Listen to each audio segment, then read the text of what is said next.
Hello friends, I hope आप सब ठीक हो। मैं भी ठीक हूँ। तो आज मैं आपको बताऊँगी अपनी सिस्टर की स्टोरी कि कैसे उसका लव रिलेशनशिप उसकी लाइफ की सबसे बड़ी गलती बन गया और उसके साथ क्या हुआ। तो आई होप आपको ये स्टोरी अच्छी लगेगी। तो स्टोरी कुछ ऐसे स्टार्ट होती है कि मेरी जो सिस्टर होती है ना, उसका ब्रेकअप हो जाता है सम रीज़न्स। मतलब लड़का उसको टॉर्चर करता है, मोलेस्ट वगैरह करता है, इस रीज़न से उसका क्या होता है, ब्रेकअप। तो ब्रेकअप के बाद ना बहुत मतलब नहीं होता कि उसको मेंटली हरास करना, कॉल वगैरह करना, ये सब करता है। तो क्या होता है ना कि जब वो ब्रेकअप के 2-3 दिन बाद ना वो बहुत ज़्यादा बीमार रहने लग जाती है। ध्यान नहीं देती वो, कि सोचती है कि यार बुरा तो उसको भी लगा है इसलिए ऐसा हुआ है। तो वो इस चीज़ पे इतना ध्यान नहीं देती, लेकिन धीरे धीरे क्या होता है ना, उसे फील होने लगता है कि कोई उसका पीछा कर रहा है ना। मतलब एक होता है ना कि हम ये फैक्ट लगा लेते हैं कि हमारा माइंड इस वक्त डिस्टर्ब है इसलिए हमें ऐसा फील हो रहा है, तो कोई उसका पीछा कर रहा है, ये सब उसको फील होने लगा। तो उसने ध्यान नहीं दिया इतना ज़्यादा। लेकिन एक बार क्या हुआ ना, कि कोई उसको देख रहा है वॉशरूम से, ऐसे करके उसको फिर सपने आने लगे बुरे बुरे। तो ना एक बार क्या हुआ कि वो बेड पे अपने लेटने गई। बेड क्या था, वो हम सबके साथ ही सोती थी। तो लोहे का नहीं होता, लोहे का बेस होता है, उसमें जो लगी चारपाई टाइप की, वो उस टाइप में वो सोती थी। तो मतलब आप चढ़ोगे तो आवाज़ आएगी। तो जब वो अपने गद्दे पे, अपने बेड पे चढ़ी, तो उसको आवाज़ आई कि उसके साथ कोई और चढ़ा। बट वो उसने ध्यान नहीं दिया, उसने कहा नहीं नहीं, उसकी गलतफहमी होगी। तो ऐसा करके ना वो लेट गई। फिर जब वो लेट गई ना, तो उसको फील हुआ कि उसके साथ साथ कोई और लेटा। तो फिर तब भी मतलब कहा नहीं यार मेरा वहम है, पागल हो गई मैं, ऐसे करके ध्यान नहीं दिया। फिर ना उसने सोचा करवट चेंज कर लेती हूँ, क्योंकि उसको आवाज़ आ रही थी कंटिन्यू सांस चलने की। तो वो बहुत ज़्यादा डर गई। उसके बाद ना मतलब फिर उसने करवट बदल ली। जब करवट बदली ना, तो कंफर्म हुआ कि, क्योंकि जब उसने करवट बदली तो उसके साथ साथ किसी और ने करवट बदली। तो तब जाके उसे कंफर्म हुआ कि नहीं, मैं गलत नहीं सोच रही, ये असली में हो रहा है मेरे साथ।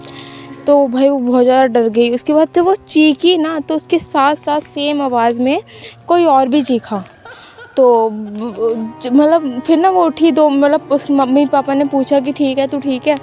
उसके बाद क्या हुआ ना कि उसने 3-4 मिनट बाद क्वेश्चन किया, मम्मी जब मैं चीखी थी तो मेरे साथ क्या मेरा भाई भी चीखा था? क्योंकि होता है ना कि अगर बंदा सो रहा हो तो दूसरा बंदा चीखता है, तो सोने वाला बंदा भी चीखने लगता है। तो उसको ये लगा।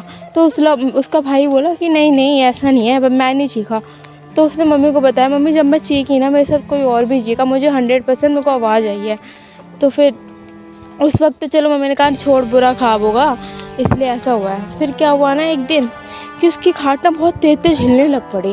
वो कह रही मम्मी भूकंप आ रहा है, बाहर चलो। हम कह रहे भूकंप तो आ नहीं रहा, पागल तेरे को अब ऐसे ही हो रहा है। फिर ना वो उठ के बैठ गई। फिर उनका नींद में कह रही होगी, उठ के बैठ गई और फिर कहने लगी नहीं देखो मम्मी मेरी खाट हिल रही है, भूकंप आ रहा है। तो फिर वो कह रही कि मेरी खाट पे हाथ रख के देखो कितनी तेज़ हिल रही है।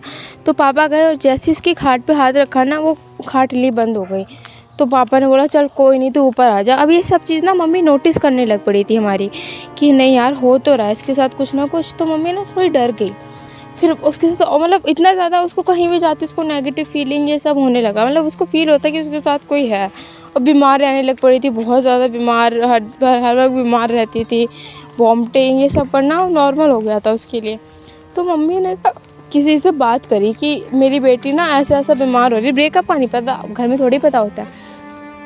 तो फिर ना क्या हुआ कि मम्मी को किसी ने बताया कि ऊपरी लग रहा है, तुम ना एक बार मौलवी साहब से दिखा लो इसको। तो मम्मी जब मौलवी साहब के पास गई ना, तो उन्होंने ना उसको देखते ही बता दिया कि इस पर किसी ने ब्लैक मैजिक किया, और किसने किया वो भी बता दिया कि इसके बॉयफ्रेंड ने किया है ऐसा इसके साथ।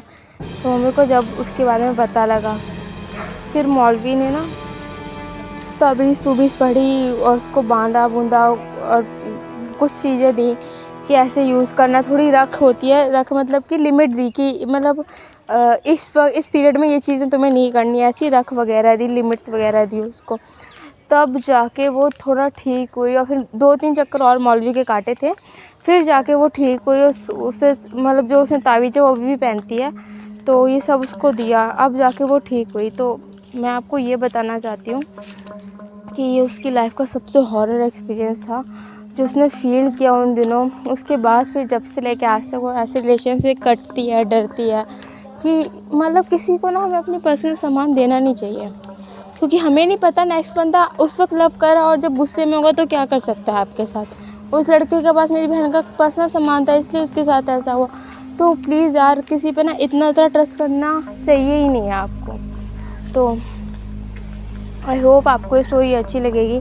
ये बिल्कुल रियल स्टोरी और आज से 1-2 साल पहले की स्टोरी है। तो प्लीज़ ऐसी स्टोरी के लिए आप मेरा चैनल दीप्शि अव्वल सब्सक्राइब करें and thank you for watching it.